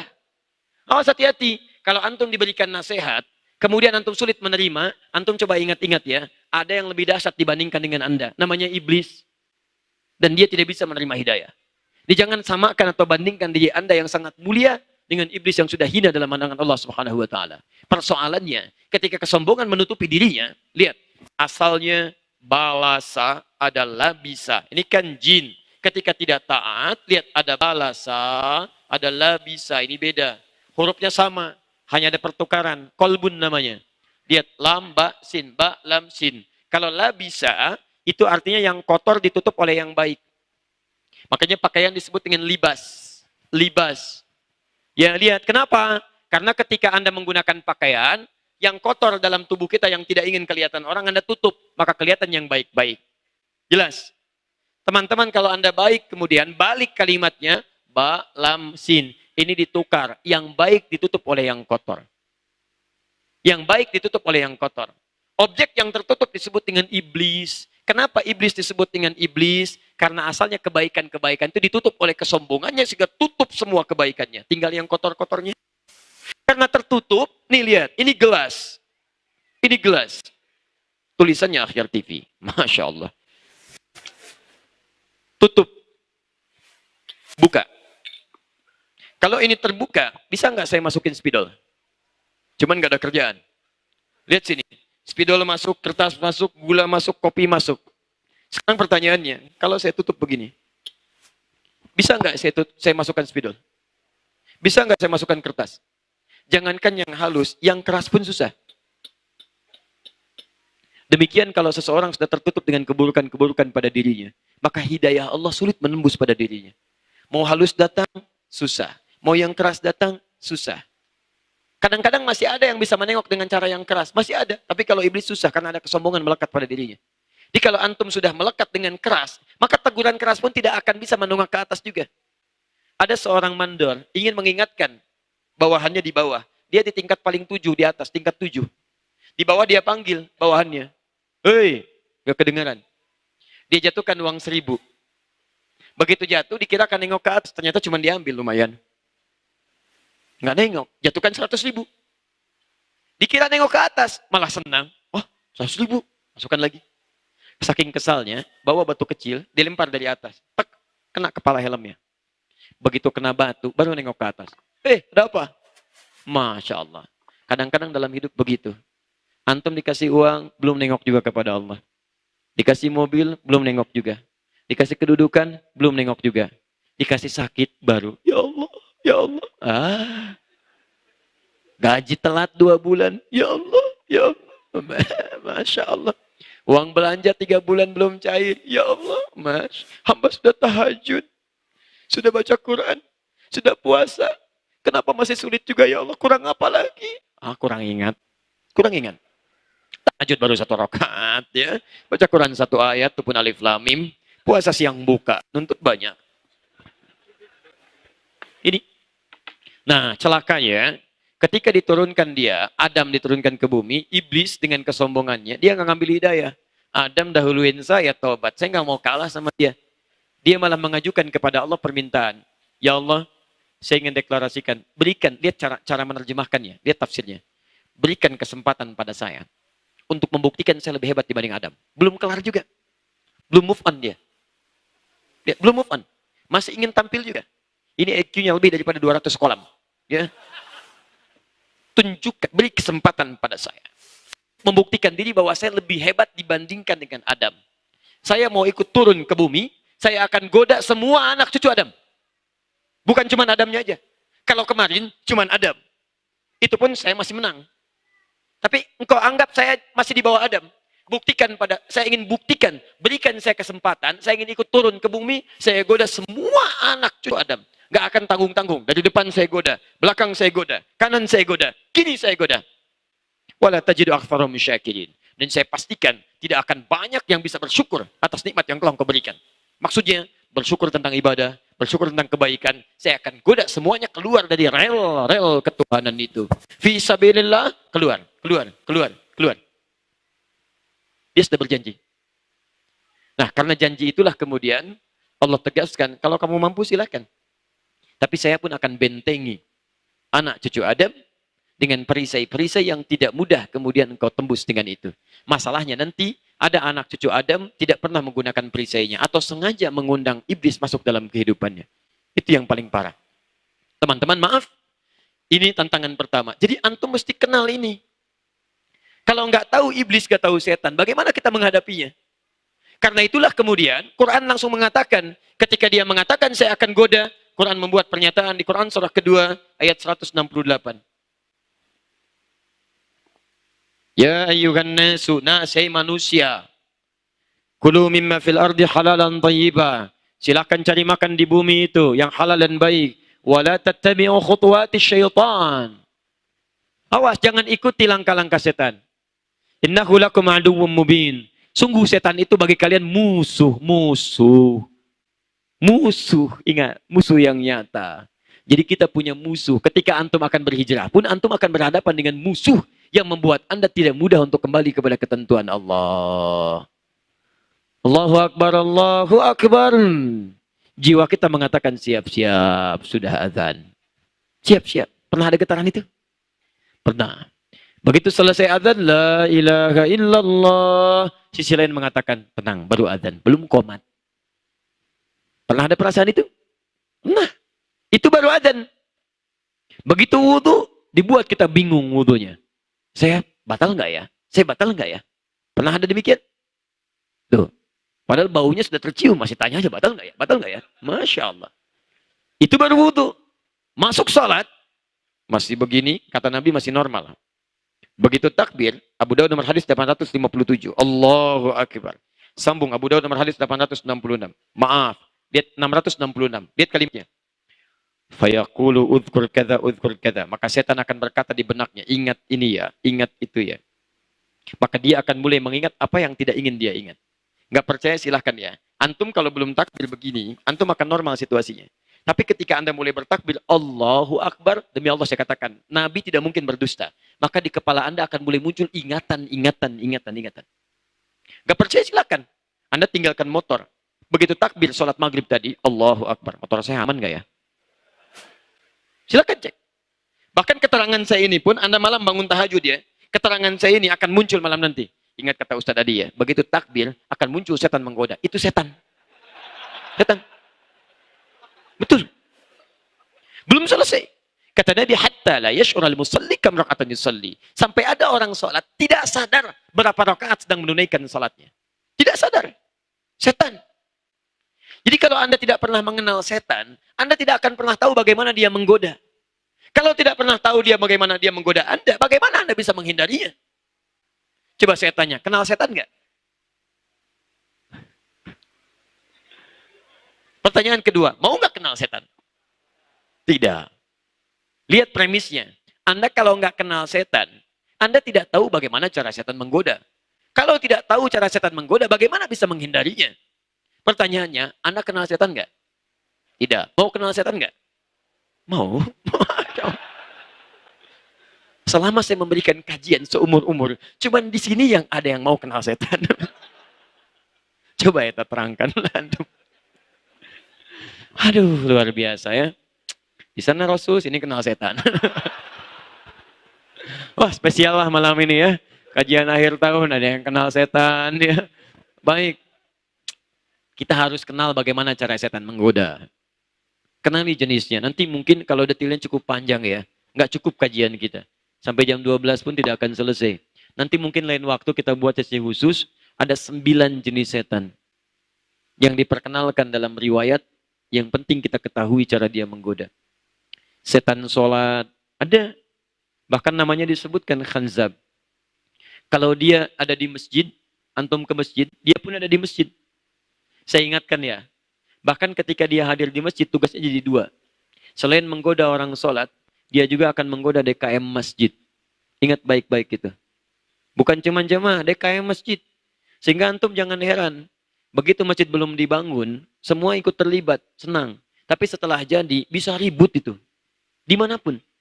Makanya coba saya sarankan, antum ini saya lihat kumpul banyak DKM-DKM dari luar dan sebagainya. Teman-teman, kalau sudah jadi masjidnya, saya sarankan bikin dulu, jangan dulu ke program. Bikin dulu cara untuk duduk sama-sama, belajar tentang fikih masjid. Keluarkan keterangan di masjid, di dalam Quran tentang masjid. Disebut apa? Bagaimana masjid itu? Bagaimana keterangan Nabi? Kalau sudah paham, maka Anda akan menutup pintu setan untuk menyentuh Anda. Enak. Nyaman. Dari wudhu, tuh tempat wudhu. Bukan gak ada setan, ada setan. Namanya walhan.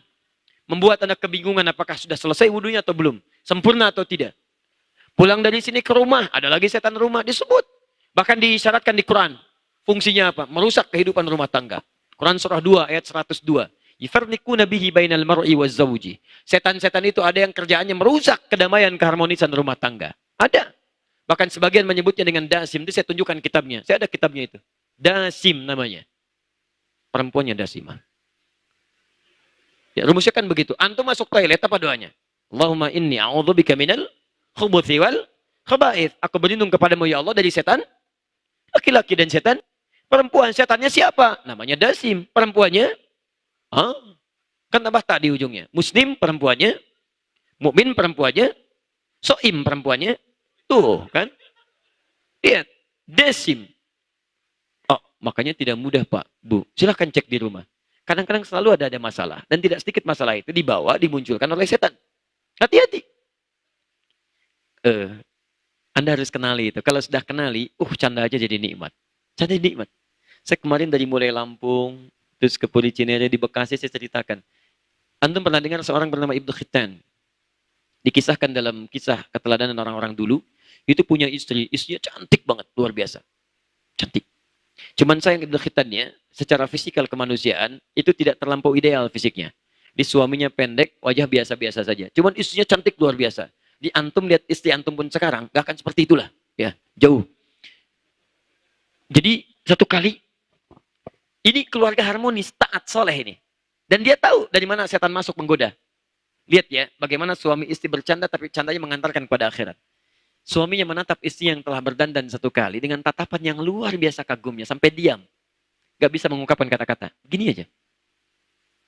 Kata istrinya, Zauji mamik. Sayang, kamu kenapa? Bahasa kita. Kata suaminya, saya bersyukur kepada Allah dianugerahi istri yang secantik engkau. Apa kata istrinya? Sayang, kita berdua akan ada di surga. Masya Allah. Kita berdua di surga. Lihat jawabannya indah sekali. Menutup pintu setan. Kata suaminya, kenapa? Karena kamu bersyukur atas anugerah saya dari Allah. Dan saya bersabar atas anugerah kamu dari Allah. Masya Allah. Belum selesai. Kata istrinya, bukankah orang syukur dan sabar di surga? Masya Allah. Istri bersyukur, suami bersyukur dengan anugerah istri, istri bersabar dengan anugerah suami. Jadi, walaupun sedikit nyelekit isinya, tapi itu damai ke hatinya gitu. Karena dibuka dengan kalimat surga. Ya. Coba lihat ketika antum punya masalah. Kadang-kadang kejadian 15 tahun yang lalu diungkap juga. Mama kenapa sih? Papa juga kenapa? Masih ingat nggak kejadian dulu? Masih ingat tuh. Masih diungkap. Kalau orang sudah paham bagaimana setan menggoda, hal-hal yang kadang-kadang kurang menyenangkan pun dikemas dalam kalimat yang lebih indah. Nikmat. Dan rumah tangga itu kadang-kadang tidak seperti yang kita bayangkan. Tidak mudah. Antum mau ke ta'lim aja pasangan, kadang-kadang ngusulkan banyak yang beda. Pah, mama ikut berangkatnya? Ya udah ikut insya Allah bareng-bareng. Pakai baju yang mana, Pak? Nih, lihat. Ada yang hitam atau yang putih? Kata antum, hitam aja mah. Biar bagus. Kayaknya putih deh, Pak. Tuh. Masuk tuh. Lihat. Ngusulkan hitam. Sudah punya jawaban putih. Masih mending kalau dipakai. Begitu keluar, hijau. Luar biasa. Kadang-kadang, kalau kita nggak paham dengan situasinya, dasi masuk. Goda. Di teman-teman pelajari setan. Dan dia masuk ke nafsu. Saya sudah pernah uraikan di kajian Tazkiyatun Nafs. Kalau ada sesi lagi, di kita itu ada jiwa takwa, ada nafsu, nama lainnya fujur. Dalilnya Quran surah ke-91 ayat 7 sampai 10. Yang ini disebutkan 115 kali, ini disebutkan 115 kali. Ini yang mendorong malaikat. Malaikat disebutkan 88 kali dalam Al-Quran. Ini yang mendorong setan. Setan disebutkan 88 kali dalam Al-Quran. Jadi setiap Anda akan berbuat baik dengan sifat takwa, akan ada sifat nafsu yang dimanfaatkan setan untuk menggoda Anda. Ini sudah ikrar setan di Quran surah 4 An-Nisa ayat 119. Ayat 119. La attakhidana min ibadika nasiban mafruḍa. Saya akan ambil sebagian dari kepunyaan hambamu untuk saya goda. Apa itu? Nafsu. Ini poinnya. Di setiap Anda ingin mengerjakan kebaikan, akan ada yang menghambat Anda pada kebaikan. Jadi kenali dulu setannya, bagaimana cara menggoda Anda, di situ Anda bisa menutup keadaan-keadaannya. Ingat baik-baik ya, ada setan di kantor, ada setan di pasar, ada setan melekat dalam pekerjaan Anda. Kenali itu semua bagaimana cara dia menggoda. Kalau sudah paham caranya, Anda bisa ingat. Oh ini setan, tutup. Banyak caranya nanti. Ada baca ayat kursi, ya ayat kursi, Quran surah kedua ayat 255. Ada ta'awudz, ya ada kemudian dengan Al-Falaq, ada dengan An-Nas. Tapi kapan dibaca? Karena kadang-kadang ada setan yang tidak cukup dilempar dengan ayatnya. Mesti dengan kursinya sekalian. Banyak. Ya. Ada setan ini yang tidak berwujud. Ada yang berwujud manusia. Ada. Minal jinnati wan nas. Dari jin dan manusia. Ada. Nanti lain waktu kita bahas. Pokoknya kenali dulu ini. Ya. Ingat baik-baik. Yang kedua teman-teman sekalian. Dan saya cukupkan dulu di sini. Nanti saya arahkan kepada mari kembali untuk berhijrah. Yang kedua itu, kita harus pahami hukum kehidupan. Kalau sudah paham dengan hukum kehidupan, antum siap untuk menerima ujian-ujian. Tantangan pertama berupa musuh. Tantangan kedua sifatnya disebut dengan bala atau ujian. Ujian.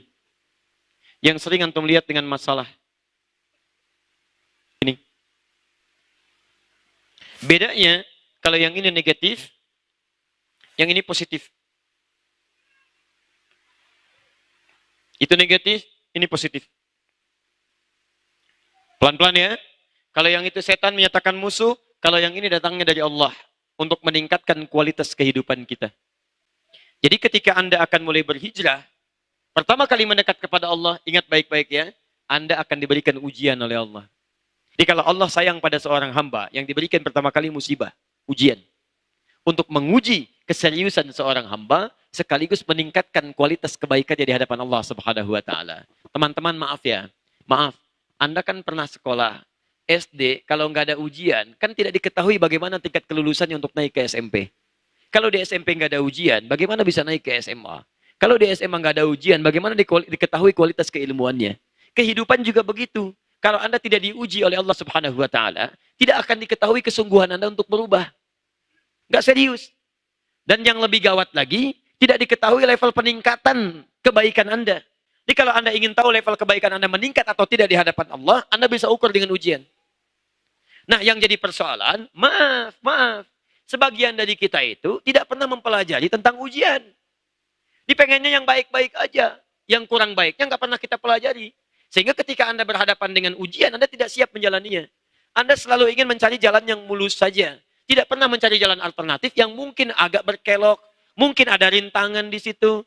Orang yang sudah tahu jalan-jalannya dan tahu rintangannya, maka mudah bagi dia untuk menghindarinya. Itu persoalan utamanya. Maka disinilah kemudian Allah perkenalkan. Ini loh jenis-jenis ujian dalam kehidupan. Ini cara mengatasinya. Ini cara menenangkan hatinya. Dan ini jalan keluar untuk mengatasi itu semua. Orang yang belajar dan kenal tentang ujiannya, akan mudah dia meniti jalan untuk hijrahnya. Paham? Baik, saya mau akhiri dengan tuntaskan bagian yang kedua ini dalam kisaran 10-15 menit saja. Perhatikan baik-baik kalimat ini. Satu, kenali dulu jenis ujiannya. Quran, surah kedua, ayat 214. Posisi paling kanan sebelah bawah. Ini cuma umum saja ya, detailnya nanti besok saya sampaikan. Lihat, satu. Mau masuk surga enggak? Baik. Yang mau masuk surga, silakan angkat tangan. Yang mau masuk surga. Alhamdulillah. Baik. Saya sampaikan ayatnya. Lihat sini. Am hasibtum an tadkhulul jannah. Tolong bersabar ya. Apakah Anda duga begitu mudah akan masuk surga? Walamma ya'tikum mathalul ladzina khalau min qablikum. Sementara Anda belum diuji. Seperti orang dulu yang dijamin surga, itu pun diuji dulu. Jadi ingat, kalau Anda ingin ke surga, Anda harus menghadapi ujian. Mustahil pintu surga dibuka dengan ujian. Awas hati-hati. Pertanyaan saya ulangi lagi. Mau ke surga enggak? Mau diuji enggak? Awas, kalau Anda mengatakan tidak mau, Anda sama dengan Anda tidak mau ke surga. Karena pintu surga itu harus melewati ujian. Paham? Baik, sekarang persoalannya, bagaimana kita mengetahui pintunya plus dengan ujiannya? Lihat, satu, ada 3 jenis ujian itu. Pahami baik-baik ya, 3 jenis. Satu, masat humul ba'sa. Yang ringan-ringan, ba's. Di level pertama, adalah masalah ujian yang ringan. Disebut ba'sun, ba's. Bisa. Sholat mengantarkan Anda ke surga. Karena amal pertama yang dihisab itu sholatnya. Nanti ketika Anda mulai berubah ingin sholat, Allah akan uji dengan ujian. Pertama ujian ringan dulu. Misal, biasanya nggak ke masjid, sekarang mulai mau ke masjid, kasih hujan. Rintik-rintik, gerimis. Rintik lagi, nggak lurus. Lihat, gerimis. Kalau masih gerimis kecil-kecil, Anda masih ke masjid, itu ringan. Untuk menguji, serius gak niatnya mau ke masjid? Kalau Anda lewati, kata orang Arab, la bas. Muhammad khudh midhalla fi nazil matar. Muhammad ambil payung, hujan turun. Kata Muhammad, la bas, la bas, la ba'sa. Gak apa-apa, ini ringan. La ba'sa, ujian yang ringan. Diserap ke dalam bahasa Indonesia, labas. Lewat. Jadi kalau Anda, Masya Allah, imannya bagus, diuji, ini masih ringan. Begitu gerimis, hujan, labas, Masya Allah. Anda ke masjid, maka iman Anda ringan. Ya, baru lewat yang ringan. Ya. Baru ringan, baru melewati yang ringan. Ingat ya, sepanjang Anda belum lulus pada ujian yang ini, Anda akan terus diuji dengan yang ringan dulu. Ringan, ringan, ringan. Pak, kok nggak ke masjid? Hujan mah. Kan cuman gerimis, ada payung lagi. Takut teriak, Masya Allah. Ya, belum lulus. Belum lulus. Dua. Lolos yang pertama, dicek. Lulus gak yang kedua? Lolos satu, belum tentu lulus yang kedua. Dharra. Masat humul ba'sa wa dharra. Dari kata dharrun. Sudah menyentuh ke fisik. Sudah memberikan dampak. Kasih deras. Hujan deras. Masya Allah. Wah, deras. Ke masjid juga enggak? Kalau antum masih bisa ke masjid, lulus antum pada yang kedua. Itu menandakan iman antum levelnya naik di hadapan Allah. Ya, coba cek. Nggak usah tunjuk orang lain. Diri kita aja. Kalau pada yang kedua kita belum ke masjid, maka level iman kita masih di yang pertama. Nanti Allah akan naikkan lagi terus supaya naik kita lulus dari situ. Kenali itu baik-baik. Kalau Anda sudah lulus pada yang kedua, maka Anda akan diberikan puncak ujian yang ketiga. Zilzal. Wa zulzilu. Hatta yaqul ar-rasulu walladzina amanu ma'ahu mata nasrullah. Maka diberikan ujian yang menggoncang jiwa. Zilzal itu artinya gempa. Kalau gempa itu kan menggoyang. Jadi kita nggak stabil. Berdiri, kasih gempa, jadi goyang. Nggak stabil kita. Limbung. Nah, ada ujian yang membuat kehidupan kita nggak stabil. Limbung kita. Sampai-sampai kita mengatakan, mata nasrullah, ya Allah, kapan ini berakhir? Kenapa harus saya, ya Allah? Ada. Paham ya? Itu yang ketiga. Saya mau tunjukkan pada Anda. Kalau Anda berada di level yang ini, maka berbahagialah. Karena artinya iman Anda sedang berada di puncak. Allah ingin naikkan Anda pada level tingkat yang tertinggi. Kalau Anda sudah bisa mengatasi yang tertinggi, maka yang menengah dan kecil-kecil sudah tidak akan pernah berpengaruh lagi pada kehidupan Anda. Memang banyak menangis. Tapi kalau air mata itu sudah terus mengalir sampai kering, maka ke depan tidak akan ada lagi ujian yang bisa mengalirkan air mata Anda lagi. Karena sudah kering. Cukup semua terlewati. Berbahagialah kalau malam ini Anda memang ikut taklim, tapi mungkin perasaan Anda sedang digoncang oleh banyak masalah. Membuat Anda gelap, membuat Anda kesulitan. Kadang-kadang larut dalam kesedihan. Teman-teman, bukan hanya Anda yang mengalami itu. Nabi pernah mengalaminya. Nabi itu dijamin surganya, tapi pernah juga bergoncang jiwanya.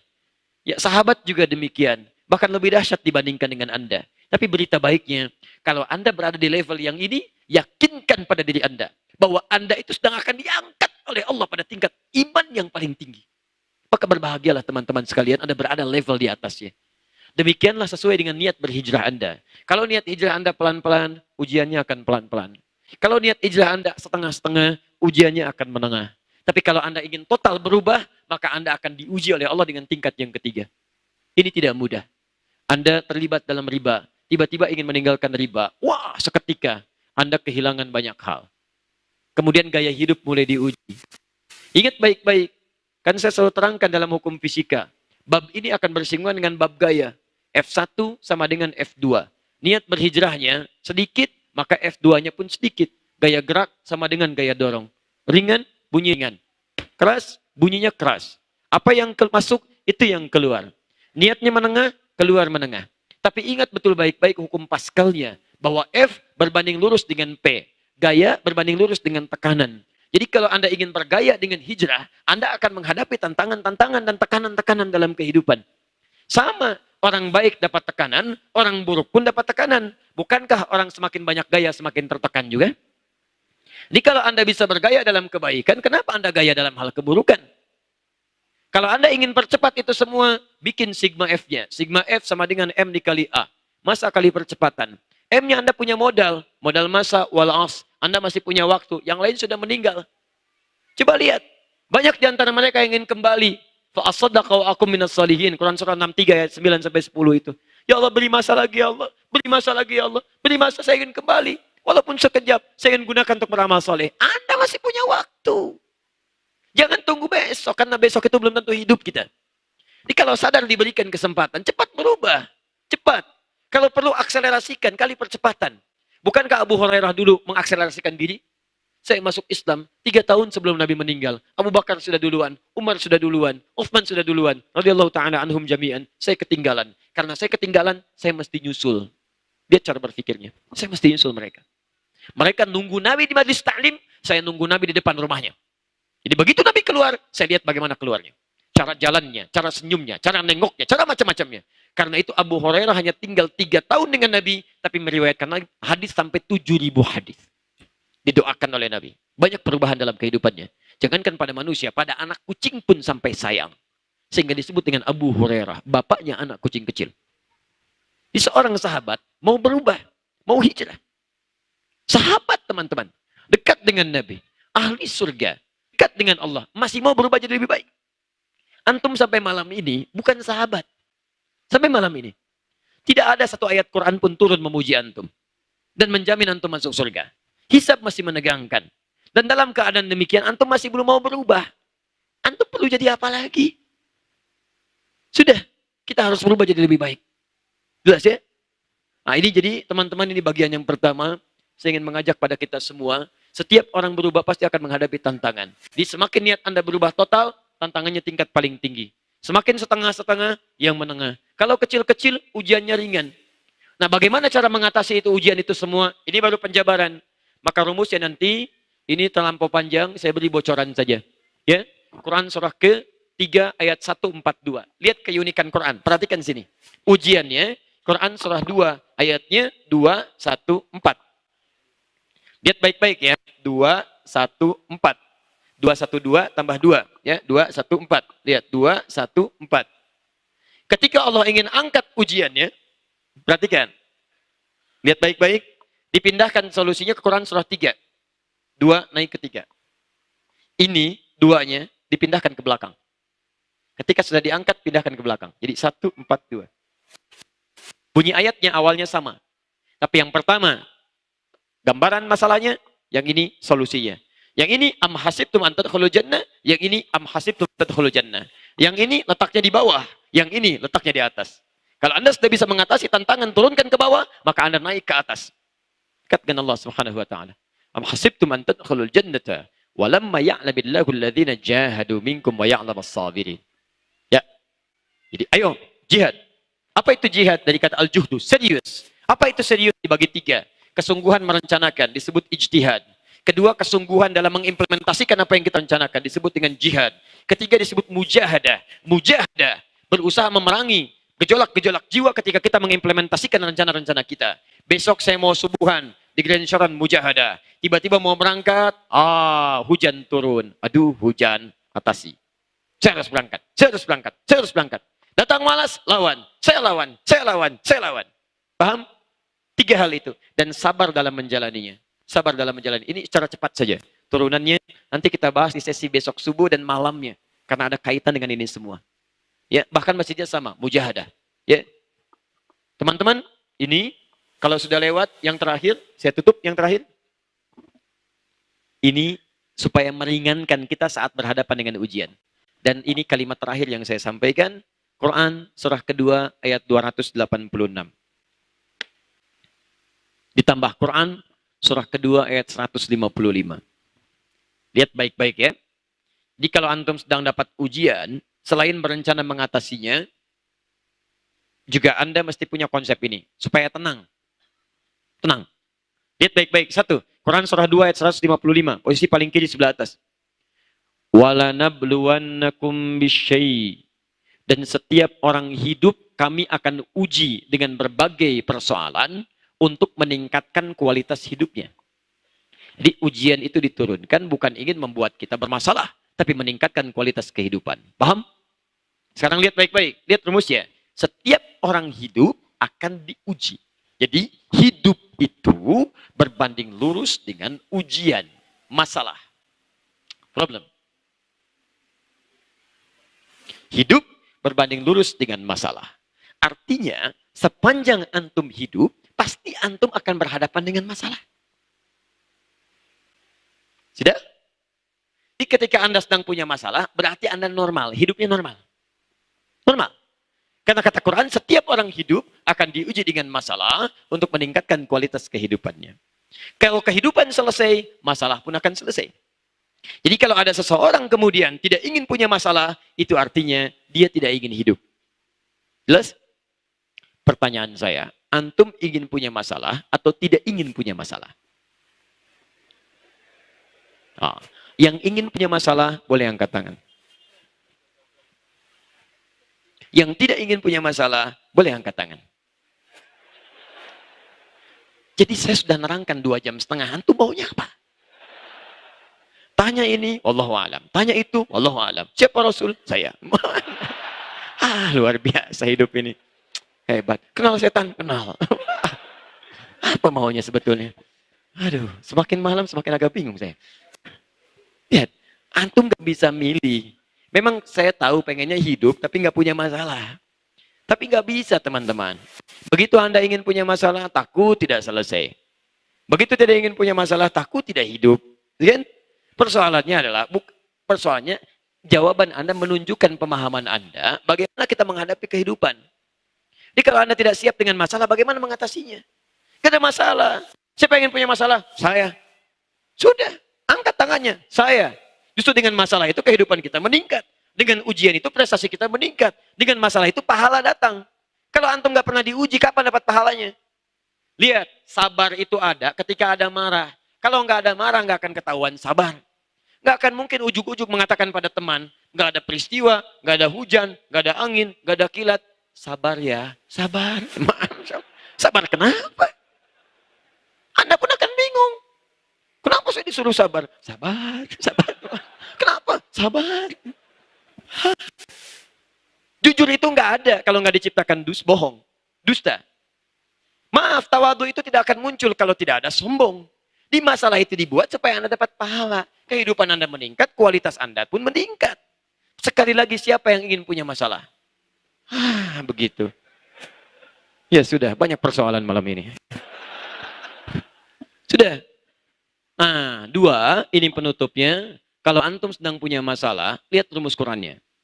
Ini sekedar menenangkan dulu hati kita. Walaupun masalahnya belum selesai, tapi hati kita bisa tenang.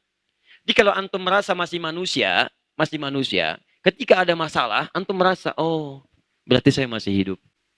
Normal hidup saya. Sudah. Nabi aja punya masalah. Masa saya yang bukan Nabi tidak ingin punya masalah?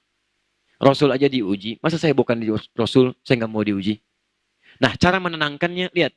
La yukallifullahu nafsan.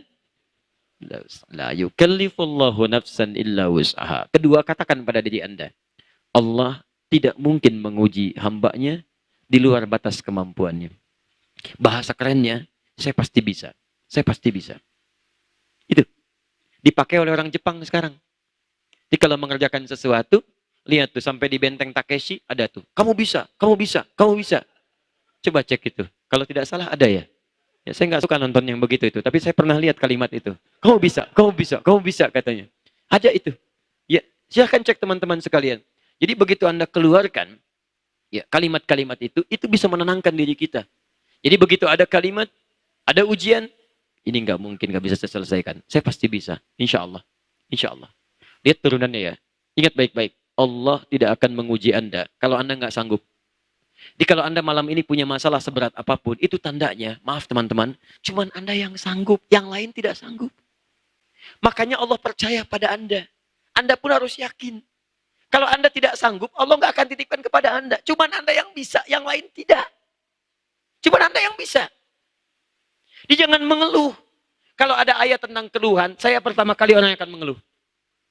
Cuman Anda yang mampu, yang lain tidak. Jangan katakan dengan keluhan. Ya Allah, kapan akan berakhir ya Allah? Kenapa mesti saya? Why me? Kata Allah, why not? Kenapa tidak? Ya, sudah. Ayo lakukan, lakukan, lakukan.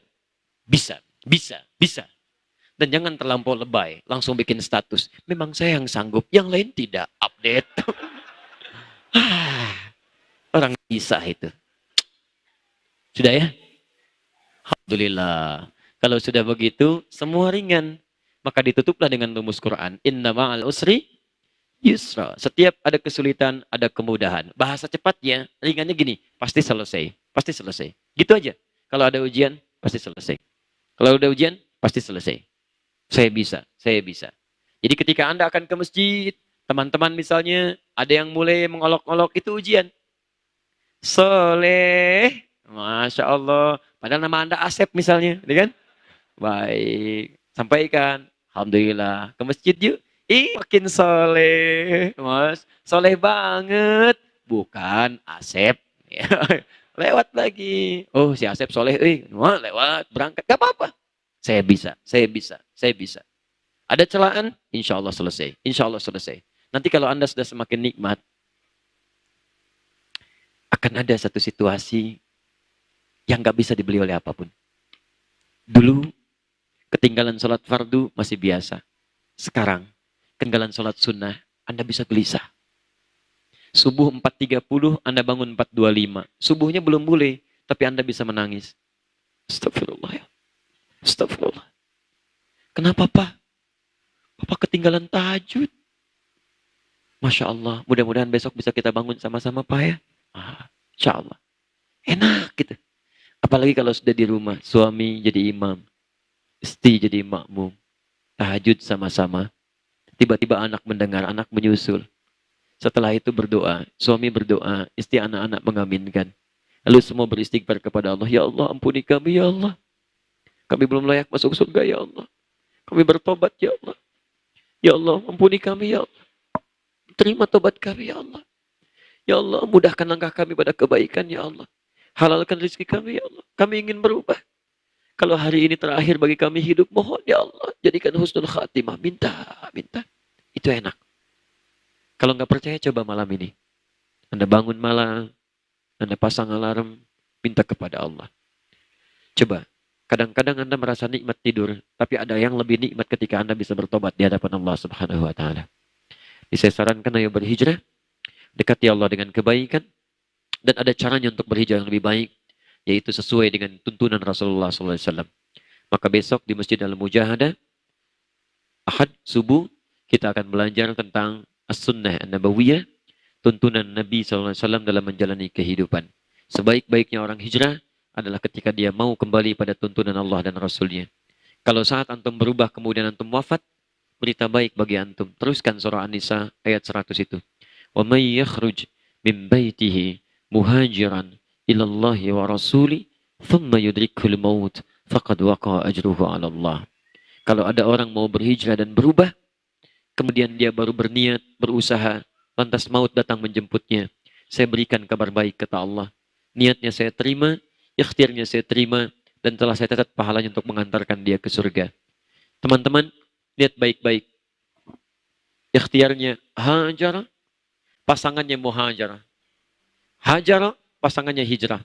Tapi ketika Anda berhasil, tidak pernah hasilnya disebut oleh Quran dengan Muhajar, tapi hasilnya disebut dengan hijrah. Maka pasangan Muhajar dipasangkan dengan hijrah. Padahal hijrah itu pasangan dari Hajar. Kenapa dipasangkan dengan hijrah? Karena orang yang sudah berusaha akan mendapatkan kenikmatan-kenikmatan dan kemudahan yang ia tidak bayangkan sebelumnya. Maka kalau Anda ingin hijrah, silakan diusahakan, dapatkan kebaikan. Karena itulah kalau jadi sifat, berubah menjadi hijriyah. Sifat artinya menyertai keseharian kita. Kenapa tahun kita disebut tahun hijriyah? Artinya bukan setiap tahun kita berhijrah, tapi setiap detik yang mengiringi tahun itu kita berhijrah. Setiap detik kita berhijrah, setiap detik kita kembali kepada Allah Subhanahu wa Ta'ala. Jika Anda belum mampu berlomba dengan orang soleh, meningkatkan amal baik, maka berlombalah dengan para pendosa untuk bertobat dan beristighfar kepada Allah Subhanahu wa Ta'ala. Saya mohon ampun kepada Allah jika selama kajian saya di sini ada keburukan-keburukan yang pernah saya sampaikan, ada maksiat yang pernah terlintas di benak saya bertobat kepada Allah, dan saya mohon maaf kepada antum semua jika ada kalimat-kalimat yang kurang menyenangkan. Tolong bantu saya dengan doa supaya ada kebaikan yang bisa saya sampaikan. Jika ta'lim yang saya ajarkan belum mampu membuat Anda berhijrah dekat dengan Allah, tolong tinggalkan saya. Ambil ustadz lain yang bisa membuat Anda lebih dekat dengan Allah dan Rasulnya.